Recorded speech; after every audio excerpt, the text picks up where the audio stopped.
নমস্কার, আপনারা দেখছেন নিউজ টাইম, আপনাদের সঙ্গে আমি তুলিকা। আজ ব্রিগেড সমাবেশ, ২৬-এর বিধানসভা নির্বাচনের আগে সবারই চোখ রয়েছে ব্রিগেড সমাবেশের দিকে। আমরা এই মুহূর্তে সরাসরি নজর রাখবো ব্রিগেড সমাবেশের দিকে। আমাদেরকে ভুগতে হচ্ছে। মাসুল নিয়ন্ত্রণ কমিশন করেছে, মাসুল নিয়ন্ত্রণ কমিশন আজকে এদের হয়ে দালালি করছে। ৭৭৩ কোটি টাকা নির্বাচনী বন্ডে নিয়েছে এবং নির্বাচন প্রক্রিয়া চলাকালীন আমাদের বিদ্যুৎ বিলের উপর ধার্য করেছে। আমরা এই লড়াই আমরা লড়তে চাই। আমরা এই লড়াই যে ২০০ ইউনিট বিদ্যুৎ গোটা রাজ্যে আমাদের বিনামূল্যে দিতে হবে। অন্য রাজ্যগুলো দিচ্ছে, কেন তুমি দেবে না? এই লড়াই আমরা, এই বার্তা আমরা দিতে চাই বস্তিবাসীদের কাছে যে লড়াই আমাদের শুরু করতে হবে। আমরা একটা চ্যালেঞ্জ দিতে চাই ব্রিগেড থেকে। ভিক্টোরিয়া হাউস কারোর বাবার না। আমরা এই সমস্ত কিছু যা আমরা ইতিমধ্যে পিটিশন জমা দিয়েছি মাসুল নিয়ন্ত্রণ কমিশনের কাছে, আমরা যা সিএসসি কর্তৃপক্ষের কাছে আমরা ডেপুটেশন দিয়েছি, কেউ মিট করেনি। আমরা ওই ভিক্টোরিয়া হাউসের সামনে মেরা বেঁধে আমরা জবাবদিহি করব। তার শেষ লড়াই আমরা দেখতে চাই। এই কথা বলে, এই বার্তা দিয়ে আপনাদের সবাইকে ধন্যবাদ, অভিনন্দন জানিয়ে আমার বক্তব্য আমি শেষ করছি।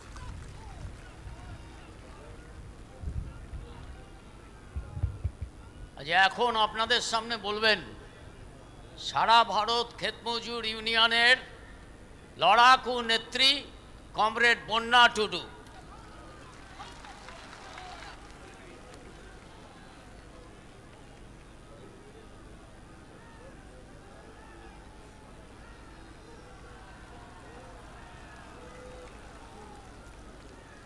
সভাপতি মণ্ডলী, এই সভায় উপস্থিত আছেন আমার গণ আন্দোলনের নেতৃত্ব, গণসংগঠনের নেতৃত্ব, উপস্থিত আছেন আমার ভাই ও বোনেরা, উপস্থিত আছেন আমার যারা দূর দূরান্ত থেকে তারা আসেননি, তাদেরকে আমি শ্রদ্ধা ভালোবাসা জানাচ্ছি। কটিক কদ দুলোর আর মারাং কদ জোহার। ছোটদের ভালোবাসা আর বড়দের প্রণাম। মেটা কথাই মেতাপে কানা যাহাই পে হে এখানা দেউচা পাচামি খয় বিভিন্ন জেলা খয় পে হে সেটারে খানা আপে ভাগে মিনা পিয়া তো কমরেড যারা এসেছেন তারা ভালো আছেন না? আমরা বলবো ভালো নেই। আপনারা হাত তুলে বলে দিলেন আমরা ভালো আছি। কি করে ভালো থাকবো? আমরা ভালো আছি। দুটো সরকার চলছে, চোরের সরকার আর ডাকাতের সরকার। আমরা ভালো থাকতে পারি? আমরা কিন্তু ভালো নেই। আবো ভাগে মিনাবো না, আবো কিন্তু ভাগে বনু মিনা। কারণ হয়োক কানা যাহারে দেউছে পাচামিতে যাহাই লড়াই হয়োক কানা। যখন বুনো হাতি যখন আতরে বলো লিগি চেষ্টায় আয়, তখন আবো বন ছিকই গিয়া যাহাই বয়স্ক মিনা পিয়াব করে বুঝা শরণ আপে কো নয়, তখন বন ছিকই গিয়া সেঙ্গেল বন ধরাও গিয়া যাতে উনি বুনো হাতি আতরে ভাই বলো দাঁড়ে গিয়ায়।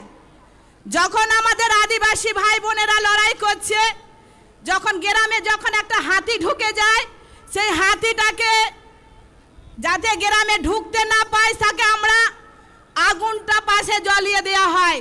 আগুনটা যখন ধরে যায় তখন হাতিরা পেছু হটে যায়। তাই যখন প্রশাসনের লোক, পুলিশের লোক, মুখ্যমন্ত্রীর লোক এইভাবে গ্রামে আগুন ধরিয়ে তাদেরকে তাড়িয়ে পেছিয়ে হটাতে হবে, তাছাড়া আমরা বাঁচতে পারবো না। এইখানে যারা উপস্থিত আছেন এই সবাই আমার আশা কর্মীরা আছে, মিড ডে মিলে দিদিরা আছেন, আমার এসএফআই ছাত্র যুব মহিলারা আছেন, আমার মায়েরা আছেন। সব থেকে পিছিয়ে পড়া মানুষ যে হুগলি জেলায় লড়াই করেছি তাদেরকে আমরা বাস করে দিয়ে এই সবাই এসেছে। শুধু হুগলি জেলা নয়, প্রত্যেকটা জেলায় লড়াই হচ্ছে। মেদিনীপুরে জমি করা হয়েছে, বাঁকুড়াতে জমি করা হয়েছে, পুরুলিয়াতে হয়েছে, আর হুগলি জেলাতে লড়াই করে আমরা দেখিয়েছি আমরা পারি লড়াই বাড়ি শেষ দেখে আমরা ছেড়ে দেব। আমাদের লড়াই খেটে খামারে যারা বস্তি মানুষ আছে, খেটে খাওয়া মানুষ আছে, যারা দিন আনে দিন খায়, তাদের লড়াই। আমাদের রোজ কত জানেন? এই ব্রিগেডে মঞ্চে বলতে চাই, শহরের মানুষ আমাদের কথা জানে না, আর গ্রামের মানুষ শহরের কি করছে আমরা জানে না। কিন্তু আপনাদের কাছে আমি বলতে চাই, আমার যে ভাইয়েরা আদিবাসীরা যারা কাজ করে মাঠে খেটে খায়, তাদের রোজ হচ্ছে 2 কিলো চাল আর 150 টাকা, 120 টাকা 2 কিলো চাল। তাই তো আমাদের বামপন্থী যখন সরকার ছিল তখন বলেছিল 100 দিনের কাজটা চালু করতে হবে, যারা ভূমিহীন মানুষ তারা খেটে খায়। ভূমিহীনদেরকে জমি দেওয়া হয়েছে, পাট্টা দেওয়া হয়েছে, বর্গা জমি দেওয়া হয়েছে 2011 সালে। সেই জমি লুটপাট করে নিতে শুরু করেছে, লুটপাট করে নিয়ে নিচ্ছে। আমরা দেখিয়ে দিয়েছি কিভাবে পুলিশকে তাড়িয়েছি, আমরা সেটা করে দেখিয়েছি। আমরা কিন্তু হারিনি। সবাই বলছে এত ব্রিগেডে লোক জড়ো হয়, কিন্তু ভোট বাক্স 0 হয়। ভোট বাক্স হচ্ছে আলাদা, আর মানুষের কাজে রুটি রুজির লড়াই হচ্ছে আলাদা। মানুষ কিন্তু বুঝিয়ে দেবে, মানুষ কিন্তু বুঝিয়ে দিতে এসেছে। আপনারা জানেন এই যে মঞ্চেটা আছে, মঞ্চেটা যে বাঁধা হয়েছে, কটা পাটা লেগেছে, কটা দড়ি লেগেছে, কটা বাঁশ লেগেছে, তবে সেই ঝান্ডাটা বাঁধা হয়েছে। এই পাটা দড়ি যারা আপনারা বসে আছেন, এই ঝান্ডার মানুষ হচ্ছে আপনারা, আমরা। কেন আমাদের সিটটা আমাদের নরম থাকবে? আমরা কোনো চুরি করিনি, কোনো ডাকাতি করিনি, কেন তাদের অত্যাচার আমরা সহ্য করব? দিনের পর দিন সহ্য আর করব না। তাই 100 দিনের কাজটাকে আমরা বলেছি 200 দিন করব। তার জন্য যে গণসংগঠনটা আমরা কাজ করি, আমরা দিল্লিতে যাচ্ছি, নরেন্দ্র মোদীর কাছে আলোচনা হয়েছে, দিনের পর দিনে আমরা লড়াই করব। টাকা দাও না হলে কাজ দাও, টাকা দাও না হলে কাজ দাও। কাজ নিয়ে আমরা ফেরবো। এই যে আপনারা এসেছেন, যে শুনবেন আমার দিদিরা কি বললো, বন্যা টুডু এত লড়াই করছে। হ্যাঁ, আমরা লড়াই করছি, আপনাদের জন্য লড়াই করছি। কারণ হচ্ছে বামপন্থী সরকার সামনের দিকে তাকাবার জন্যে আমাদের দিয়েছে, সেই সামনে তাকাতে যাতে না হয় তৃণমূলে উঠে ফুটে লেগেছে যে খেটে খামারে মানুষরা সব থেকে পিছিয়ে ফেলে দাও। আমরা কিন্তু পেছইনি, আমরা কিন্তু সামনে এগিয়েছি আজকে। তাই তো আমাদের ব্রিগেডটা মা বোনেরা, খেটে খাওয়া মানুষরা, যত কাজ থাকুক, যত রোদ থাকুক, তারা আজকে ব্রিগেডে এসেছে।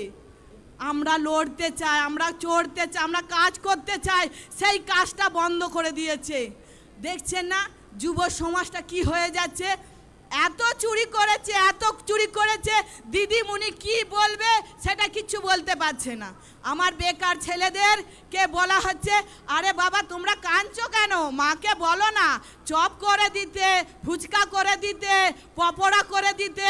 আপনারা বলুন তো, একটা চপের দাম 5 টাকা, 2 তলা 3 তলা বাড়ি হবে।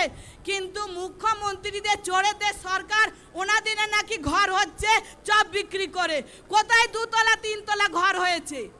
আমরা দেখতে চাই, আমরা দেখতে চাই। ওনারা পারবেন, ওনারা পড়ে দেখাচ্ছেন, কিন্তু আমরা সেইটা কিন্তু দেখব না। আমরা নিজে চোখে দেখব আর করব। কারণ হচ্ছে এই দুটো সরকারকে তাড়াতে গেলে আমাদের একার দ্বারাই হবে না। আজকে এসেছেন ব্রিগেডে, কথা শুনে চলে গেলে হবে না। আমাদের আগামী দিনে অনেক কাজ, সেই কাজটা আপনাদের আমাদের দ্বারাতেই করতে হবে। শুধু বুথ লেভেলে আমরা যাচ্ছি চলে আসছি সেটা করলে হবে না, বুথে লড়াই করতে হবে। আমরা ভয় খাচ্ছি, কিসের ভয়? কিসের ভয় আমাদের? কিসের ভয়? আমাদের ভয় খেলে হবে না। আমাদের বুকের পাটা আর হাতের কবজিটাকে শক্ত করে ধরতে হবে।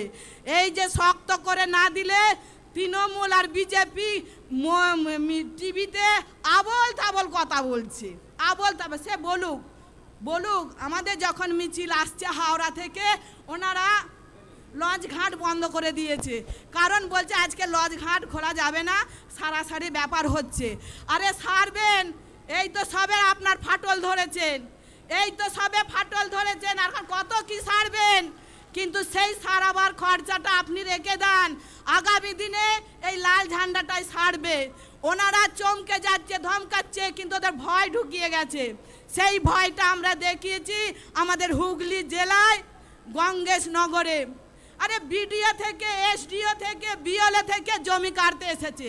যে বামপন্থী সরকার জমি দিয়েছে, ভূমিহীন মানুষকে 1 কাঠা 5 কাঠা করে জমি দিয়েছে। জমি দিয়ে চাষ করেছে, 1 যোগ্য 2 যোগ্য 3 যোগ্য করে চাষ হচ্ছে, কাটরা ফসল হচ্ছে। সেখানে বলছে আপনাদের জমি নেই, যার জমি তার কাছে চলে গেছে। আমরা মেনে নেব? কেন ওদেরকে ভয় খাবো? যে পুলিশরা তাদেরই প্রোটেকশন দিতে পারে না, কে টেবিলে তলায় নুকাচ্ছে, কে দরজার ফাঁকে নুকাচ্ছে, কে তক্ত বসে নুকাচ্ছে, আর আমরা ওদেরকে দেখে ভয় খাবো? আরে হাট, ওদেরকে ভয় খাবো আমরা? তাই আমরা লড়াই করে দেখিয়ে দিয়েছি হুগলি জেলায় এই আবাস যোজনা যে ঘর হচ্ছে, দিদিমণি বলছে ডবল উন্নয়ন করছে, ডবল করছে। কিসের ডবল করছে? নেতা মন্ত্রীদের মাইনে বেড়ে যাচ্ছে, আর আমার খেটে খাওয়া মানুষের মাইনে নেই। আমি যখন পেছনে ছিলাম, একটা আমাদের কমরেড, বয়স্ক কমরেড হাউ হাউ করে কাঁদছে, দিদি বলছে। আমি বলছি আমাকে দিদি বলতে হবে না, বোন বললেই ভালো হয়। কারণ হচ্ছে লাল ঝান্ডা কবে ফিরবে সেই অপেক্ষায় আছি। আপনি লড়াই করে যান, আমরা লড়াই করছি, তাতে আপনারা সামিল দেবেন। শুধু বক্তৃতা দিয়ে শুনে চলে গেলে হবে না। আরে বিডিও বলছে, ওখানে এসেছে, আরে আপনারা লক্ষ্মী ভাণ্ডার পাচ্ছেন না? আমি বলছি হ্যাঁ স্যার, আমরা লক্ষ্মী ভাণ্ডার পাচ্ছি। লক্ষ্মীদের যেখানে সম্মান থাকে না, সেই লক্ষ্মীটাকে আপনি ভাণ্ডার মনে করছেন? লক্ষ্মীদের সম্মান আছে। যে লক্ষ্মীরা ধর্ষিতা হয়ে যাচ্ছে, আরজি কলে কি ঘটনা ঘটলো, 60 বছর থেকে 6 বছর মেয়েদের আমাদের সম্মান ইজ্জত চলে যাচ্ছে, আর আপনাদের টাকা ধরিয়ে দেওয়া হচ্ছে। টাকা ধরিয়ে দিচ্ছে, 30 থেকে 40 হাজার টাকা ধরিয়ে দিচ্ছে। ওনারা বলছে খেলা হবে। খেলা তো আমরাও করব, শেষ দেখে ছাড়বো। আমরা বলেছি ব্যাটও নেব, বলও করব, আর 26-এ আমরাও দেখিয়ে দেবো। 26-এ নির্বাচনে আমরাও দেখিয়ে দেবো। উইকেট আমরা ফেলবো 26-এ। সেই 26-এ উইকেট আমরা ফেলবো। কারণ হচ্ছে আমরা যে ব্রিগেডে যারা এসেছেন, আমরা কাল থেকেই আমাদের অঞ্চলে যাব, গ্রামে যাব, বুথে বসবো। প্রত্যেকটা বুথে আমাদের কানের মধ্যে, চোখের মধ্যে থাকবে কোন বুথটা এদিক ওদিক হচ্ছে। এই কটি কথা বলে সবাইকে ধন্যবাদ জানিয়ে আমার বক্তব্য শেষ করলাম। ইনকলাব জিন্দাবাদ।